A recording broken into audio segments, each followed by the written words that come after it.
Welcome to the Socks and Soul podcast. This is the very first episode of my podcast. I'm your host, Kelly Ditto, and I'm just thrilled that you are here with me today. I'm thrilled that you're willing to come and listen and participate in this journey that is a podcast where I'm going to be talking to business owners and people that have taken ideas and done big things with them. So I thought I would do this episode and introduce the concept of Socks and Soul, what it's about, what we're going to be doing, and hopefully get you excited about it. I'm also really interested in your input. I imagine that this is going to be a really interactive podcast where I am asking my audience what they want to hear, finding guests that you're interested in hearing from, and bringing them on the show with me. This will be probably the only episode that I do that I don't have somebody that I'm interviewing. Most of them, I will have somebody on, and really it's not going to be me talking, it's going to be me interviewing them and hearing about their stories, how they did it, what works, what doesn't work, their successes, their failures, what kept them up at night, and what has been their biggest successes. So I thought I would just take a minute and explain why I started this podcast and what I'm hoping to get out of it. So I grew up in Central Oregon, mostly. We moved around a little bit when I was a kid, but I grew up mostly in Central Oregon, in a small town called Prineville. Prineville is right in the middle of the state of Oregon. It's high desert country, and it's a small town. It's known for a couple of things. Used to be a lot of sawmills there. There still were a couple there when I was growing up in the 90s. It's home of Schwab tires. If you've ever heard of Prineville, Oregon, it's synonymous with Schwab tires because that's where Schwab is from. Also, it's big cattle country. There's a lot of cowboys there, a lot of farms, a lot of ranches. It's a beautiful area. If you love the outdoors, it's a spectacular area. A lot of mountain climbing, a lot of lakes, a lot of hiking. We did a lot of that growing up. My parents were not entrepreneurs. My dad worked really hard for our family. I'm one of 7 kids. I'm the 5th of 7 kids. And we grew up, we're a tight-knit family, and my dad worked hard. He worked for technology companies and communications companies. He worked in fiber optics and splicing, if you know what that's all about. But he never owned his own company. He was never an entrepreneur in that sense. He instilled in us a great work ethic, the importance of working hard. He grew up in Montana, and so he taught us how to work hard and get out there and make things happen that we wanted to. That being said, as I was growing up, I had a whole bunch of mentors or people in my life who were entrepreneurs. Most of the people that had really a lot of influence on my life growing up were entrepreneurs. A couple of them as an example. My middle school basketball coach, he owned the local grocery store. And he was a really important mentor as I was growing up. He actually gave me my first real job. He hired me to work at his grocery store, and I'll never forget it. I went to the store. I was 14 years old. I was very young. I went there. I got all ready. I did all the paperwork, and I was working with one of the managers or somebody else on the shift, and we were facing shelves, right? And this is where, if you've ever worked in a grocery store, you know what this means. But this is where you go to an aisle and you make sure everything is facing forward and brought forward, right? So you want the shelves to look like they're complete and they're full and there's lots of food on them and it's a beautiful presentation. So that's what I was doing on my first day on the job. So I was kneeling down and I had one hand kind of, off to the side, and I was facing with one hand. And my basketball coach, who was also the owner of this grocery store, he came down the aisle. He was an awesome guy. He was a big, strong guy, fairly tall. When you're 14, when you're a scrawny 14-year-old, everybody's intimidating to you. So he came down the aisle as I was facing these shelves, and he looks at me and he goes, "Kelly, I only hire 16 and up." And I remember looking at him and thinking, you know exactly how old I am. You're my basketball coach. You know what grade I'm in. And then he looked at me again after he could see my confusing look on my face, and he said, "You work hard in basketball practice. I hired you because I believe you'll work hard here. If you work hard, you can stay." And he turned around and he walked away. And that was my first lesson from my basketball coach / boss. Anyway, he was a good friend of mine. I looked up to him a lot, and I'm really grateful for the things that he taught me. My scout leader growing up, he and his family owned a truck bed manufacturing plant. He also gave me one of my first jobs. When I was young, me and my brother worked pulling weeds in his steel plant field. It was terrible work, and I'm sure I was not good at it at all. But he was willing to hire me as a young boy, a young teenager, and pay me to pull weeds in his field, which I'm sure he didn't actually need anybody to do that. Nobody really cared if there were a couple of weeds, out there in his, it was his field where he stored a lot of his metal and his steel. But I was so grateful to have the work, because working for him meant I was getting paid $4 more an hour than Dad was paying me, because Dad was paying me nothing.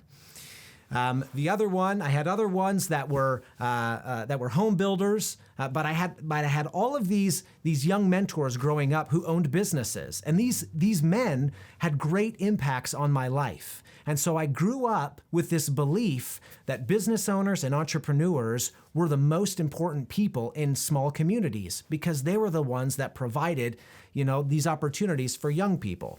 There's lots of people that assisted me as well. But I just have this really embedded, important belief and admiration for entrepreneurs because of the impact that they had on me as a youngster. Okay, so fast forward, I finish high school, I serve a mission for my church, I come home, I go to school, I get done with school, and I get my very first job out of school. And it's with a family auto glass company, okay? It's about 80 employees, and I just love this job. It's a very tight family environment. I get to work closely with the owners and with the managers of the company. It was a great experience. I learned a ton from them. I got my degree in marketing communications with an emphasis in business management. I never went on to get an MBA, but I always feel like the 4 years that I spent at Cindy Rowe Auto Glass in Harrisburg, Pennsylvania, was kind of my master's program. I got to do things that were really exciting for me as a young business-minded guy, and work closely with entrepreneurs and entrepreneurial-minded individuals. It was a really, really cool opportunity. So I worked there for about 4 years. Then the owners of that company, they decided that they wanted to retire. And so they essentially put the business up for sale. And that's when I started looking for a different job. We also, my wife and I, Annie, we wanted to relocate to Spokane, Washington. We were living in Harrisburg, Pennsylvania. Almost all of our family was out west. My mom was in Spokane. She was a widow. My father had died in 2001. We wanted to be closer to her. We wanted to be closer to my family. Annie also comes from a large family. Most of her siblings were in the Northwest area. And so we decided that we wanted to see if we could move to Spokane. So I started looking for a job, looking for another opportunity. So I landed a job with an organization called the NFIB, the National Federation of Independent Business. It's a state and federal small business lobby. They do an amazing work. They have members of their organization who are all small business owners. They join the organization, and then they give input on legislation at the state and federal level that supports, the small business community. Essentially, what I have been doing since 2008 is interviewing small business owners. What I mean by interviewing is most of the time I will walk into a business without an invitation. I will ask to speak with the business owner about legislative issues. And undoubtedly, when you start talking to small business owners about policy, you get a lot of information about their business and how it works and where it started and why they started it, the history of it, the succession of it, the things that are concerning to them, the things that, get them excited. I worked through, the Depression, and I worked through presidential elections. I've worked now through the COVID-19 stuff, and I've been able to watch and observe and interview these business owners day in and day out about the things that are going on in their lives. And I have come to have such even a greater admiration for what they do and how they do it. Small business owners are fascinating individuals. I believe today, after interviewing thousands and thousands of entrepreneurs, that they are a finite resource. I don't think everybody's wired to be an entrepreneur. I think everybody can be if they really want to be. You can learn how to do it. But I think there's a certain amount of people that are just born with the bug to be an entrepreneur, to go out and start a business or to run a business and to put it all on the line. I find them fascinating. And so I typically interview between 10 and 20 of them each and every day. And they cover every industry you can imagine. They are farmers. They own retail stores. They have restaurants. They have online businesses. They're manufacturers. They're service businesses. They build homes and they cut grass and they cut hair. The most interesting business I met, it was a guy who, it was a cold December day and I knocked on his door and he opened it up and he had a falcon chained to the middle of his living room. It was a gigantic bird with huge beak and big talons. And I gave it one look and the guy says to me, he goes, "Oh, don't worry about her. She's just old, so I keep her inside during the winter." He invited me in and we talked about the policy. And in the process, I learned that he has an aviary. He raises falcons and sells them all over the world. And he had a falconry, if you will, in his backyard or whatever you call it. He had these big, beautiful, expensive birds that he bred and grew and raised and sold. Some of them to Middle East royalty, some for hunting purposes, some as mascots. They were big, beautiful birds. It was fascinating. I had no idea that was a business that somebody was doing, particularly at a small local level. Recently, I met a family who makes camping gear. 40 years ago, he decided that he wanted to, make a better cot. And so he makes a cot and he makes a stool and he makes a table, and his family has been manufacturing that right here, in Spokane for 40 years. These are the stories that I love to hear. I love to talk to farmers and understand how they work. This is an industry where they don't control almost anything. They don't control the weather. They don't control the price that they buy it at. They don't control the price they sell it at. They have very little control except for when they put it in, what they put it on, and what they put on it, and when they take it out. They take huge risks with gigantic numbers. They buy $500,000 combines and tractors in order to do this. They take care of the land, and they do it all hoping that it will bring in income for their families. These are great stories that I love to hear. I find them entertaining. What they have done is in some cases pure entertainment. Some of them have just stumbled across something when they were doing something else and turned it into a business. I find it incredibly inspiring. It makes me believe that if you have the will and you have the intent, you can go and make it happen. I've listened to stories of people who literally gave their last penny to make it happen, risked everything only to find success eventually. I've listened to them have huge failures. Most of these business owners have had failed business ventures, failed miserably, and what they learned in doing that. I was reading a book years ago by Robert Kiyosaki called Rich Dad, Poor Dad. And in this book, he talks about formal education. And he is formally educated. He went to college, but he talks about how some of his most valuable educational points have come from his failed businesses. He did learn good things in college, but the application of running a business taught him more about business ownership than anything he could read from a book. And so I find the stories that the entrepreneurs have to tell to be very inspiring. It makes me want to go start a business. And I think more than anything else, these are the stories of America. These are stories of American greatness, and these are stories that we need to hear so that it can inspire us as an audience to do better and to be better and to go try things, go make something happen. I met a gal years ago. I drove up on it, and it was an unmarked warehouse, a fairly small warehouse.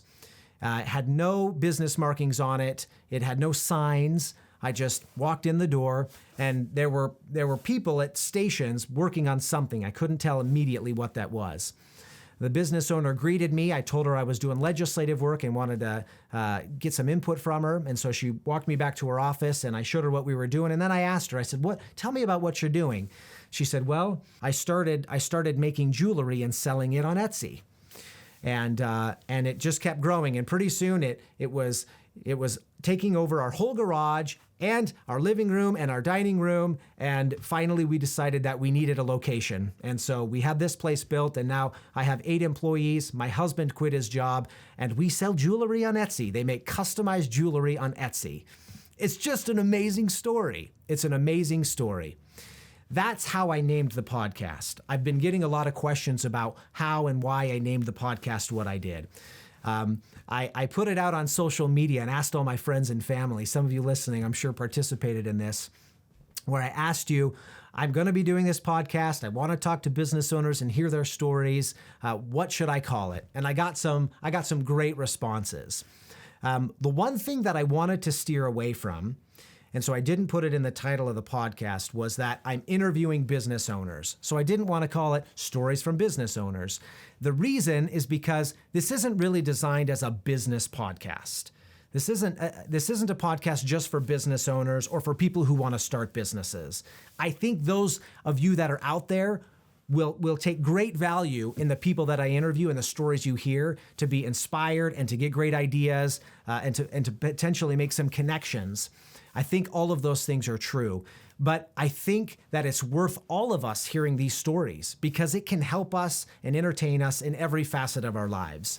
I think listening to entrepreneurs tell their stories can help us, in our community activity. If we're involved in churches, I think it can help us be better members of the PTG, helping out our schools be more innovative in the programs that we do with our kids. I think it can help us be better community leaders. I think it can help us be better business owners, no doubt about it. I think it can help us be better fathers and mothers and aunts and uncles. The thing that I find the most important about entrepreneurs is they continue to think outside of the box, and they're willing to just take risks. So I named it Socks and Soul. Socks because most of the great ideas from entrepreneurs had humble beginnings. And so socks is symbolic of that humble beginning. It could be socks, it could be my basement, it could be my garage. But whatever it is, it came from some humble beginning. It started, when you were doing something.